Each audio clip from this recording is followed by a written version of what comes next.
Joining us this lovely afternoon is Dr. Ashok Khosla. Thanks so much for your time. Thank you for inviting me. You've been in the Bay Area for the last few days, and as a chairman for the Development Alternatives and TARAlife, there's been quite some work happening right here in the Bay Area as well. But before we kind of touch bases on, the present day, let's get to know you a little bit. This is a phenomenal organization, you guys. We'll touch the numbers in just a little bit. But in what city were you born? How were you when you were growing up?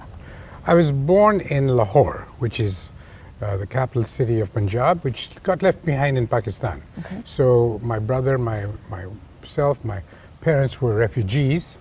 We ran away, walked for a long time to get to safety. Actually, we became refugees twice in 1 month because we went back to our grandparents' place in Kashmir, and then they attacked Kashmir. So we actually had to do a lot of running for a couple of months, and we ended up in Delhi. At the age of 8, I was a school child who was, basically there were no schools there at the time because, there were thousands, millions of refugees. Oh, wow. So I grew up for the first year of the 9th year, if you like, of independent India in a refugee camp. And then after that, my father became an ambassador. I was very privileged. We went away. And for the next 25 years, I was overseas. So would you say your upbringing in this, a nation that was torn by war and then spending a good amount of time at the refugee camp, did that have some inspiration when you're joining such an organization as Development Alternatives?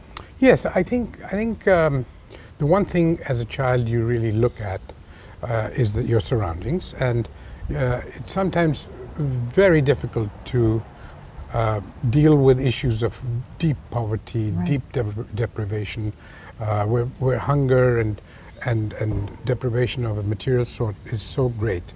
Then you start wondering, what is the world about? And even as a young child, I really had to think a lot about these things.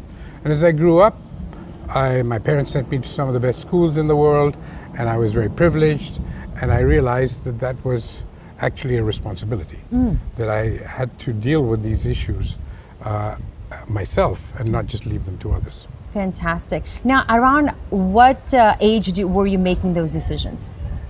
Well, I think I was just a normal student for most of the first 20 years of my life. But once I had to make a decision about going home to India, what would I do there, and so on, I suppose I was about my mid-20s, around 25, when I had to decide, rather than be a scientist, which I loved doing, and I was doing my PhD at a very great university and having a great time, I realized that in my country, what we needed was to eliminate poverty and bring back the forests and rejuvenate the soils and rivers. And my laboratory physics wasn't going to be helping me do that directly.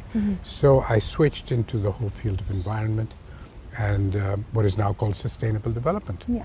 There's a lot of issues in India, specifically choosing the environment portion. What kind of led you to that decision making?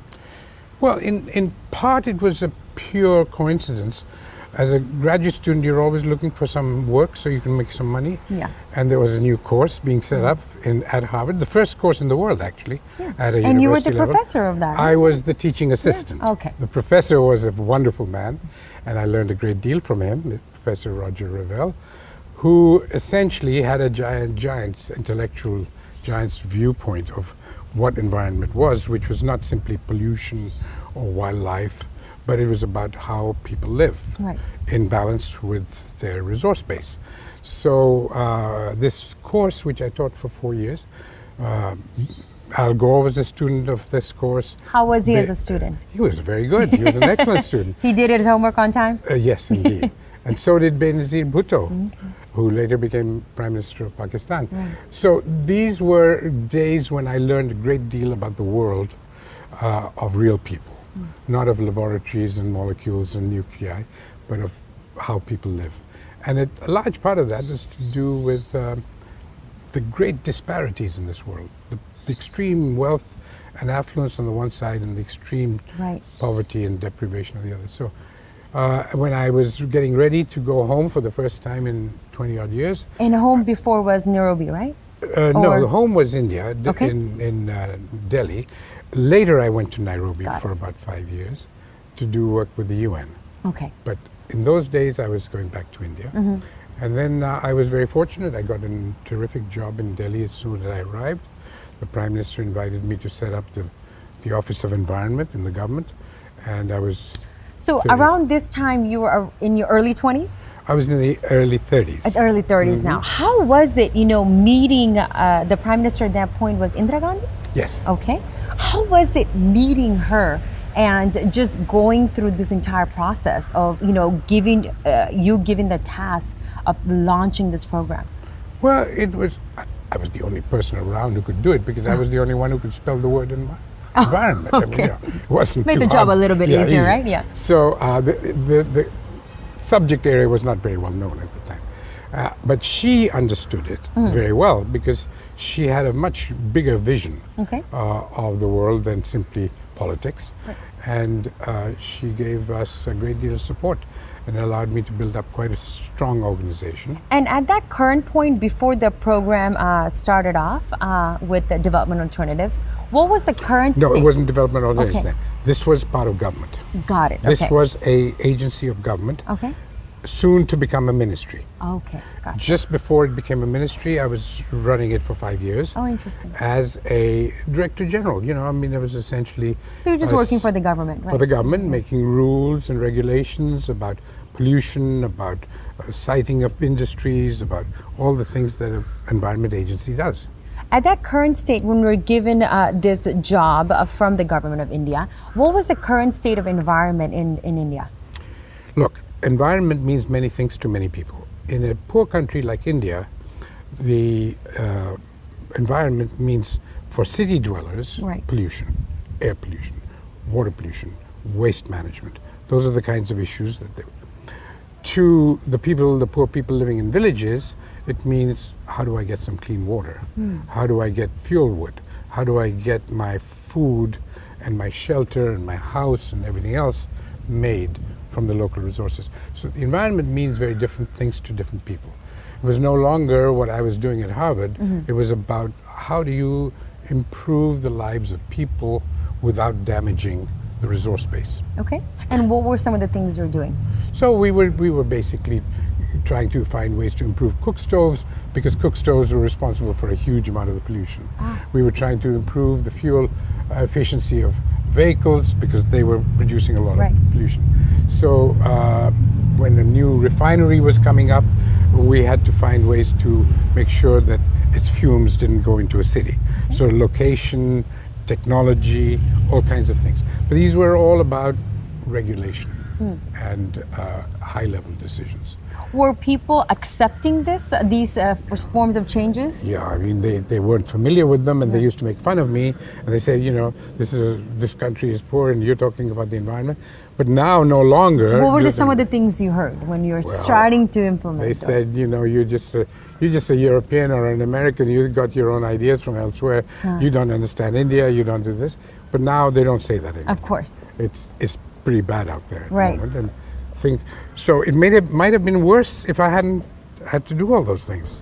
But it's a fact of life that as population and the economy grow, your surroundings get worse unless you do conscious work to make sure it's clean. Absolutely. Now, fast forward 5 years after, that's when the development alternatives came about. Right. In between, I went off to Africa. Right.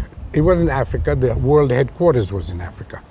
I was in United Nations For Environment development Program. or for the- environment? Okay. The UN Environment Program, the first body in the UN which had a headquarters in a third world country in Interesting. Africa. How was that experience? Oh, that was a beautiful experience. Living in Nairobi was magic. You had the whole of nature around you. Right. Every weekend you could go off on a safari. But mine was a traveling job. I had to go around the world trying to convince governments to set up their environment ministries. So actually I went to more than 100 countries, and it was a bit of an ego trip. I was basically talking to prime ministers, ministers, trying to get them to understand how important the environment was. And I did that for 5 years. Fantastic. Were the Nairobi community, were they acceptive of you coming and, helping them with these changes? In these other countries them? around the world? Yeah, because I came from the UN. That gives you a lot of legitimacy. Right. I was conveying to them ideas that had some coherence, some science, basic evidence that they were important. They didn't want to spend money on these things because they had other priorities. Right. But they realized that to be a part of the community of nations globally, they would have to start doing more and more of this, because they had big conferences and summit meetings. And once you start getting into that, you have to know what you're talking about. Right. So they were willing to do what was needed. Fantastic. And then Development Alternatives came about in 1983. Right. 1983, I set And what was the up- mission of the company? Look, I worked in a university, then I worked in government, then I worked for a while in a little business, and then I worked in the UN. And for 15 or 18 years, I was working away trying to see how to improve the world, a world in which our children and grandchildren are going to live. And all I was seeing was deterioration. There were more and more poor people in this world. There were fewer and fewer trees. And I felt that if governments can't do it, and United Nations can't do it, and business is not going to do it anyway because that's not its field of work, Right. then there are only NGOs. And I looked around at these non-governmental organizations, the voluntary agencies and citizen groups, and while they do wonderful things, you can only, God bless their souls, they never have scale. They So only, nothing of a program like this existed No. back then. So I wanted to devise a new kind of institution which would be businesslike, Okay. but do good. Okay. And without that, you can't have scale. Yeah. And in order to make these things happen on a large scale, I wanted to do what IBM would do or Walmart would do for consumer stuff, I wanted to do for environment. So that's a very different approach when creating an NGO, because typical NGOs do not really think like a corporation. No, If on anything, the contrary, they're exactly. enemies. Right. Yeah. So was it hard selling this idea? I have to tell you, the management gurus of the time told me, don't even try. Oh. You can either make money or you can do good, You can do both. but you can't do both. And I said, look, it's in my DNA. I got to do this, even if I fail. Okay. So I tried. And, after 30 years, 35 years, I can say, actually, in some ways, they were right. You can't do it in one organization because the motivations, the work culture, the kind of aspirations that people have in an organization are very different. NGOs and researchers are willing to work for very little money because they're doing creative stuff, Right. and their value systems are totally different. Right. Business people want to be paid a lot, and in the business world, the salespeople want to be paid a huge. So that was tricky. Now, if you bring them all together into one room, you got a dynamite explosion to Right. take place. So everybody's looking over their shoulders. He's getting paid more than I am, and so on. And the whole culture of an organization can break down. So to that extent, people like Peter Drucker were right that you can't do it as a kind of monolithic organization. But what I did was actually to set up several organizations. It was a conglomerate. And the one organization that was pure not-for-profit, and the other organizations that were for profit, built a Chinese wall between them. I mean, I just kept them aside. You threw the stuff over, and these people made money. They sent back the money, so Okay. I could set up a whole new system. No, even with the challenges, I just want to give some numbers to our viewers. There are some fantastic statistics that have come out of the development alternatives.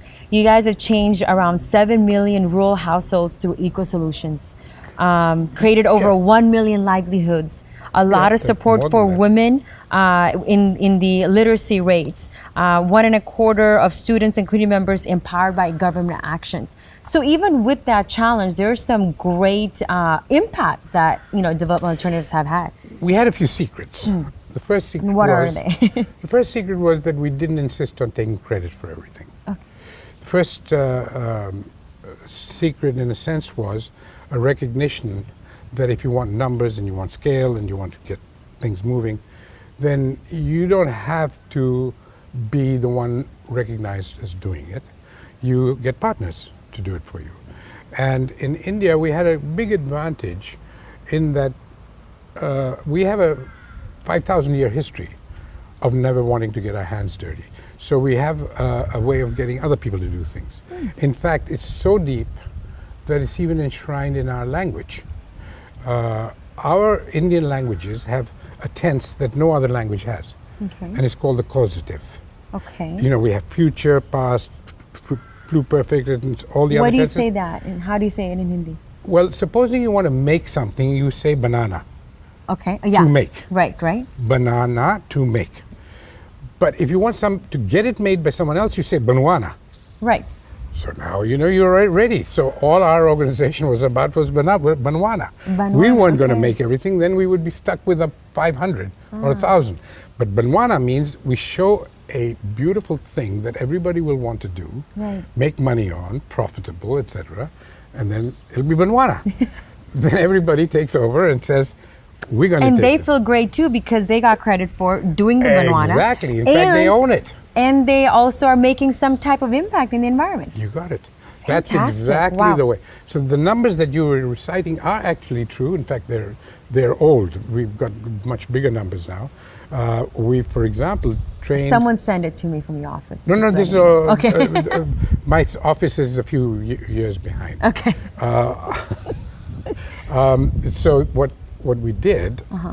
was to make our approach partnership based. Okay. So we developed partners. And how many partners? Thousands. Thousands. We were very privileged in having money, more than $55 million from the British government to build partnerships. Fantastic. It was called a small grants program. Okay. We had to give money to small NGOs, but we built up an incredible network of partners with that money. Fantastic ecosystem. A terrific ecosystem. And so as a result, whatever we do becomes a part of the whole, And it's a whole community impact and all. over Fabulous. 7 states, all the northern states of India. No, that was Which is a large number of people. It's about twice the size of America. yeah. Now that's only one of the secrets. What are the other few secrets?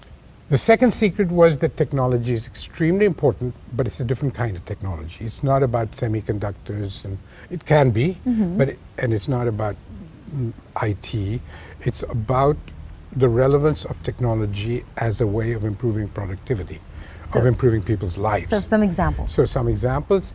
You, for example, today make a building, a house or whatever, with concrete and cement and burnt bricks and so on.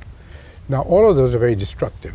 They use up a lot of resources, they use up a lot of money, etc.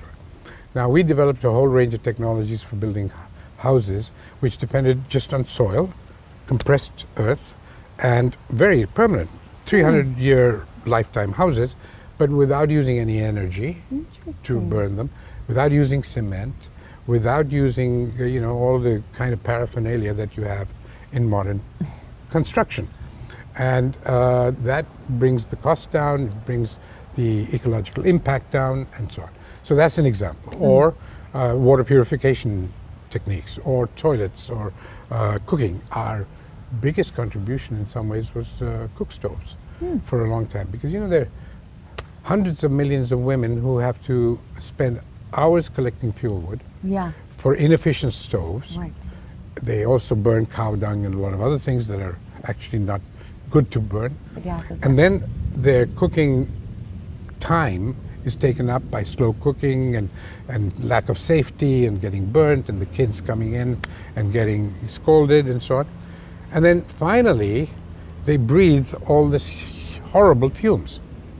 According to WHO, 1.5 million women every year die in the third world from what is called indoor air pollution, which is the kitchen. Gosh. And in my country, in India, about 500,000 die every year. And when I say die That is prematurely, no small number. and they're 35 years old when they die. When you go into a village home and you say, this old woman, how long, and you find out that she's less than 40 years old and she looks like 80 because all this breathing of junk, Right. cancer, lung diseases, all kinds of stuff. So we do better stoves. Yeah, what type of stoves then? Well, look, you graduate slowly into the better and better stoves. The first thing we did was to make the stoves that burn wood more efficient Okay. and less smoky. Okay. Then once you've got that going and everybody's buying them and they're used to changing things, then you start talking about bringing in briquettes and charcoal and so on, so that they're even more efficient and even less polluting. Okay.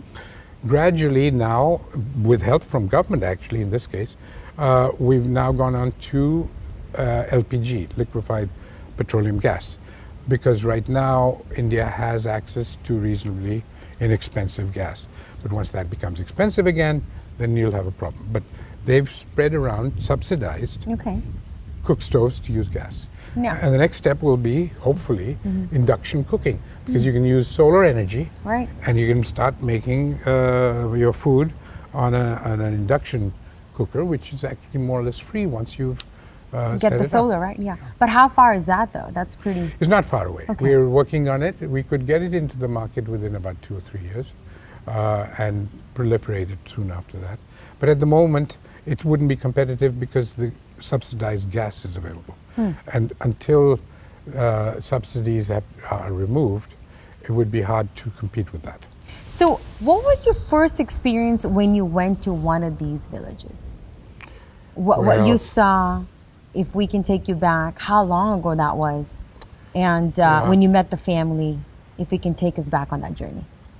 See, you go back 30 years, 35 years. I started going to the villages about 35 years ago. The first thing you see is a totally deprived woman living in a little pieced together hut made of bamboo, plastics, and all kinds of whatever was available. And all her belongings are there, and her 3 or 4 children are there, and they're, 3 to 4. maybe 5, maybe Wow, 6. that's a lot of kids. Yeah, they're unlimited kids. One of the reasons why my work has been so important is that as soon as you improve the lives of people, they have far fewer children. And has that been proven? Over and over again. I'll tell you a story about it in a minute. Okay. But first of all, just let me answer your question. Your impression when you go there is nobody should be allowed to live like this. It's not human. So the first thing you do is then what are your problems? How do I help you solve them? And then you try to find technological solutions to them, like cooking, like cleaning, like water, like toilets, whatever. So you do that. And then your next experience is the smile in that mother's face. And that basically is the biggest payoff there is. Yeah. Once you've seen what it does for them, then you're just hooked. There's no way you can, go away from that and say, well, I've done my bit. Because then you want to do that for another 1.2 billion people. Yeah. And so we got hooked. So monumental stats, but like the stats we said earlier, you guys have made also a monumental, impact within the communities as well. Since the inception in 1983 for the development alternatives, how many villages have you guys touched?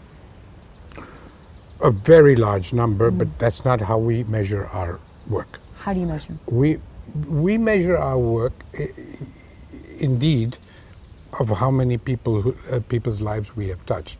But the real issue is how many processes have we put into effect that take off, that become viral, that become, automatic.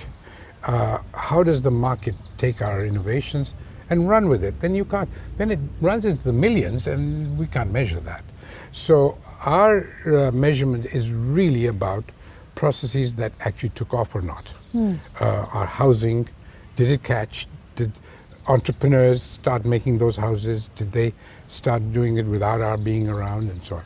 The same applies to energy, water, lights, whatever. So the same applies, of course, to reforesting the land, to helping farmers produce more food, and so on. So all of this we have a report card. We do measure these, and most of the things we measure are things that people want to know. How much carbon dioxide did we save? Right. How much soil did we save? How much clean water did we save or produce? How much green energy did we deliver to households? Those we measure, and those are very large numbers, much larger than most programs have ever tried So- to do. But if you want to know the real impact is ultimately about whether people's lives have improved. Right. And we measure that by things like how many kids they're having, how many of the women are in the panchayat, in the local government, how many women have been able to get jobs. And those are surrogate parameters, surrogate indicators of what is the overall big impact. Yeah, because at the end of the day, that's a change of mindset as well, right? It's a structural change. It's a mindset change. It's a paradigm change. Ultimately, it's about changing the structure of the economy. So one of the things you mentioned is about, the way you guys measure your success is the number of kids after you leave village. Okay. So tell us that story. So I had a project funded by the Norwegian government to develop a new technology for recycling paper. Okay. Built a thing. It was a sizable factory with all that goes into making, taking paper and cotton and making it into saleable, high quality paper. Okay. So we developed this, and my colleagues, my engineer colleagues, were very proud of this. And they said, this is going to make a lot of money for a lot of people. So I said, okay, let's try and prove it. So I went to the Norwegian government and I said, if you give me $100,000, I'll prove this is a commercially viable, solid business. Okay. Now we've done the laboratory work. Absolutely. Now we want to show Right. it's commercially viable. So we did. And then I challenged my colleagues that you need 25 people to work in here. We're going to make them all women. Then I said, okay, not only will you make 25 women work here, but you're going to interview 100 from all the local villages, and you're going to take the bottom 25. Wait, so the program, even though it was developed in Norwegia. No, it was developed by us. Okay. The money came from Norway. Okay, got it. The Norwegians just gave us money Okay. to do our work. So this testing, the product development is happening in India. Everything was Indian. Got it. The only thing was that the rupees were converted from Norwegian crowns. Okay, the government. Hope they were good at that time. They were very good. Okay. They were very good.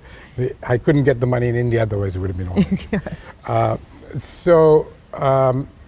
We took these 25 women because of their need, because of their deprivation, not because of their skills or potential productivity. 20 years later, I sent a demographer and a social scientist to go and find out what happened in these women's lives. And they found, first of all, that out of the original 25, 23 were still there. Okay. One had died and one had migrated. She'd got married and gone. By the way, there were two conditions these women fulfilled when we took them on. One was that they were the bottom 25.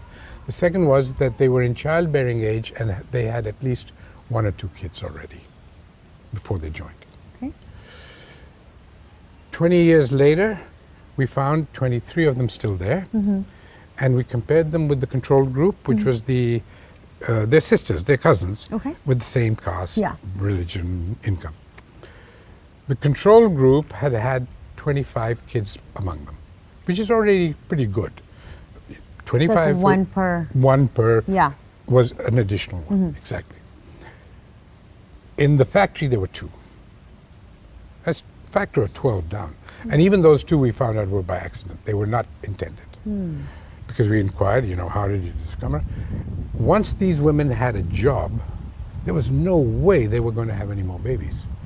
Now, they can't just make that decision on their own because the mothers-in-law and their husbands and everybody else is, gunning for them. Right. But now they had their own income. Ah. And now they had their own confidence and power to make decisions. Okay. Now they could go and say to their mother-in-law, no, I don't want any more kids. Right. I will have to be out of work for a few months and I don't want to have to lose my income. I don't need any more kids. So it was a huge impact. And this is over and over again. I give you the example of only one, but you can see this almost, even from our literacy program. This literacy program is quite amazing. It's something we developed. It's based on a laptop and a facilitator, not a trainer, not an instructor, but a person who's got a high school degree and 5 days training. We can teach a woman how to read and write anything and do arithmetic adding, subtracting, multiplying, dividing 3-digit numbers within 56 days, within 2 months, at a cost of $115. Oh, wow. It's truly amazing. I mean, it's like magic. Right. Now, we got a lot of money from corporates. One foundation gave us $15 million. So we've trained almost 250,000 women, and they know how to read and write, and their lives are transformed. And they are now getting awards from the state government for being, sarpanches and president of the local government and so on. So you can do a lot for very little, provided you design your systems to be to deliver results. So does your organization, do they typically rely on corporate donations such as some of these big donors, or do you guys also hold like smaller fundraisers if an individual wants to contribute? Okay, now there's a third option which I really have to deal with. Most of our work in the past has been from grants, projects, donations, individual donations, ranging from $2-3 million to $100. 15 or whatever. Yeah, oh, dollars. Yeah. Okay. So whatever comes in, but that was for research and for these empowerment projects. Okay. Projects in the field, doing things with farmers, with women, and so on. Now we're into the business. Now we're not raising that kind of donations. It's not philanthropic anymore. This is business. And we're raising equity funds. We're selling shares in our company to people who want to make money. Okay. So they're not going to be giving away. This is not charity or philanthropy. They are investing in our new company. Which is TARAlife? Which is TARAlife. Exactly, okay. Exactly. So that is a totally different ballgame now. In the past, we used to raise a lot of money, and we still do, but the days of Robin Hood are over. We're not taking from the rich and trying to help the poor anymore. Oh, wow. We are actually in the business of making the poor business people who will become rich. Fantastic. So how long has TARAlife been around? TARAlife is actually a startup. It's Okay. been around as a design for about nearly 2 years, 1.5, 2 years. But we are about to take off into the very big time as soon as we can raise some finance. The moment I get a little bit of finance to get it moving, Right. it can explode very fast. We've raised about $1.5 million so far from friends, family, angels, and so on. We need another $3.5, $4 million right now. Once I do that, we're into a position to become a $100 million company in 5 years. So what exactly is the business? The business is, number one, taking all the previous businesses, these machines and construction and so on, and putting them on a firm basis with their own factories and people, and because we've been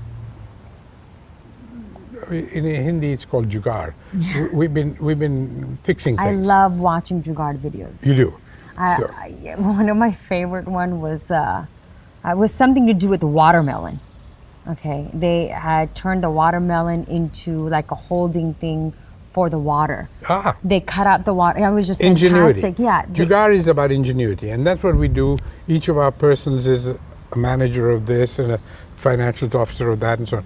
Now we can't do that anymore. We've got to have people who are really businesslike and delivering results. So I have been putting together a real business, and we've got very, very solid business managers and executives, all of whom are now ready to go into expansion on a very large scale. The key to this is what we call hubs, Tara Hubs. Tara is our company name. Development Alternatives was too long for a poor woman in a village to pronounce. What does TARA stand for anything? Yeah, Technology and Action for Rural Advancement. So Tara is an easy name to pronounce, difficult to mispronounce. So everybody, we have a logo, etc. It means the stars. It's usually the name of a girl in every language. Right. So Tara is easy to talk with.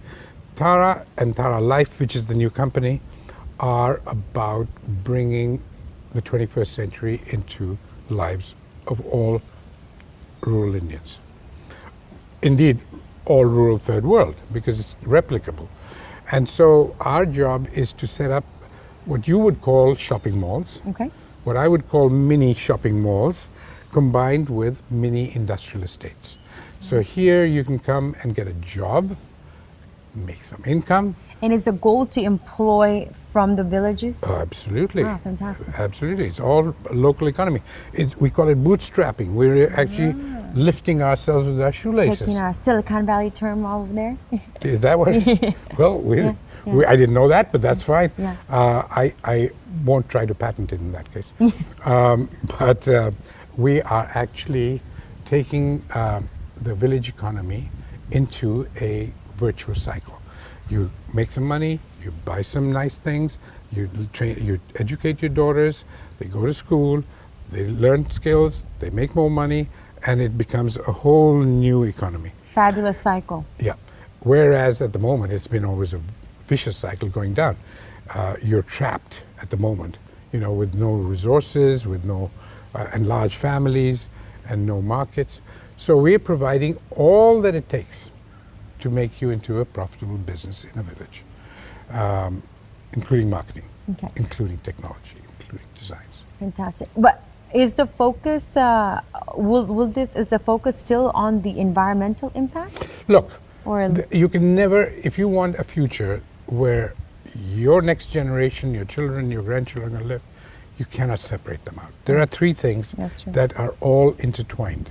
They're like a DNA, and they are essentially strands: economics, society, and environment. So if your trees have gone, where are you going to get your soils, water, etc. from? Yeah. So you can't separate these out. Good point. The issue really is how sustainability means you got to get all of these. You got to make profits, but you also got to have decent social processes.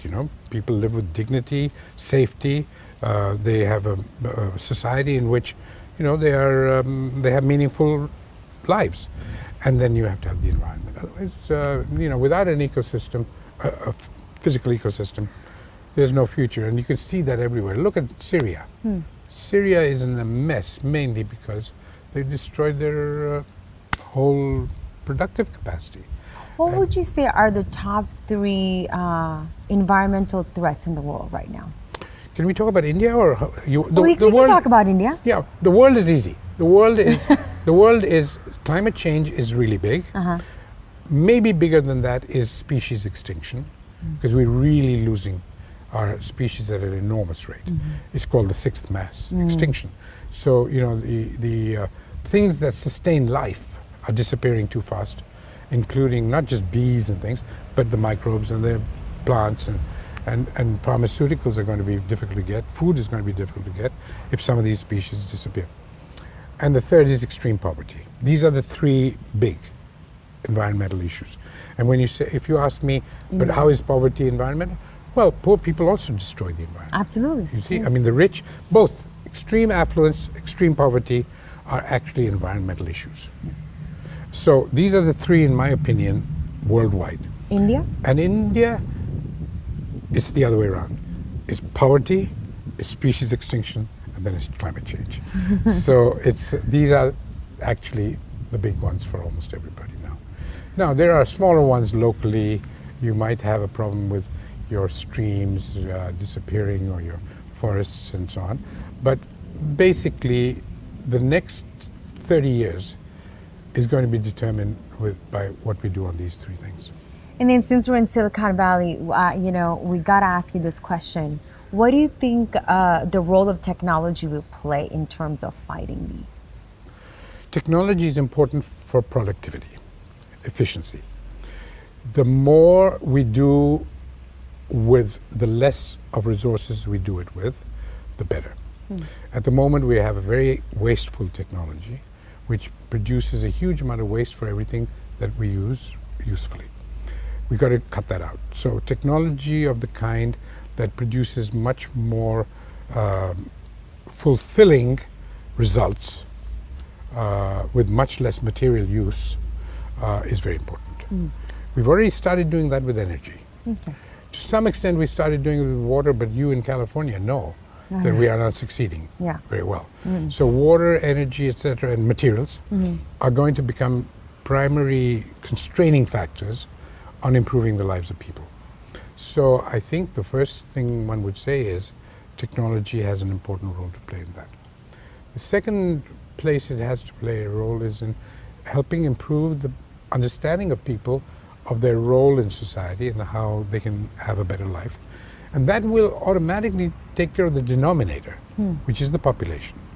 So if you reduce the population or the population growth, then obviously the environmental issues will be fewer. Right. Because the imbalance. I'm going to highlight that in this interview. Yeah, well, I mean, that's really critically important. Here, right here in Stanford, there was a professor called Professor Paul Ehrlich, who was an ecologist, who invented what is called the Ehrlich equation. It was very simple. It was IPAT. Yeah. Impact equals population times affluence times technology. Oh, interesting. It's a very old, Yeah. very well-known equation. And it was right here in this campus. And Professor Ehrlich was a great believer that population was the primary factor. Now, he overstated it. We had a lot of problems with the way he dealt with this issue. But the insight is correct, that if you have too many people and too few resources, you're going to have a fight. You know, and so we've got to reduce the kind of denominator, the population, and improve the availability of resources. And we can do that with better technologies. That's what we do. That's all right here. Any parting thoughts? I know TARAlife is just taking off. There's some funding that you're looking to do. As investors, when they're looking at this interview, what can you assure them were these fundings and how are they going to be allocated towards the mission of the project? We can basically give them a completely accountable and transparent reporting on all the funds that we use. We've been doing that for 35 years. We have a huge reputation from the biggest and the most critical donors, which includes the Swiss government and the British government and the UN and the World Bank. We've been supported by the Rockefeller Foundation, the Ford Foundation, the MacArthur Foundation. These are all people who have been through our accounts and so on. So we are fully accountable. We do need investment capital right now. We believe that we can service the investors better than most such investments because we are quite profitable. Okay. Because we've discovered synergies. We've discovered ways in which you can earn more and reduce your costs hugely in a village. It is against contrary to received wisdom that the poor cannot support a business. In fact, we've been doing it and quite profitably. So I can only say that people who would like to invest in a business proposition where they get their money and they have a reasonably low risk and they get good margins or profits or dividends or valuation, and at the same time make a huge impact on the lives of people and on the future of the planet, we're probably the only ones they can go to. TARAlife is for you, right? TARAlife. How do they get what's the process of getting a hold of you, or are there any representatives? What's contact information? We have a website. They could come to our website, which is basically www.tara.in and www.taralife.in. Okay. And we are happy to entertain any requests for information. And if you're willing to be our ambassador, they can write to you, and we will be happy to provide any. Well, with that compliment, thank you so much Thank you. for your time. We really appreciate it. Well, I had a great conversation with you. Thank you.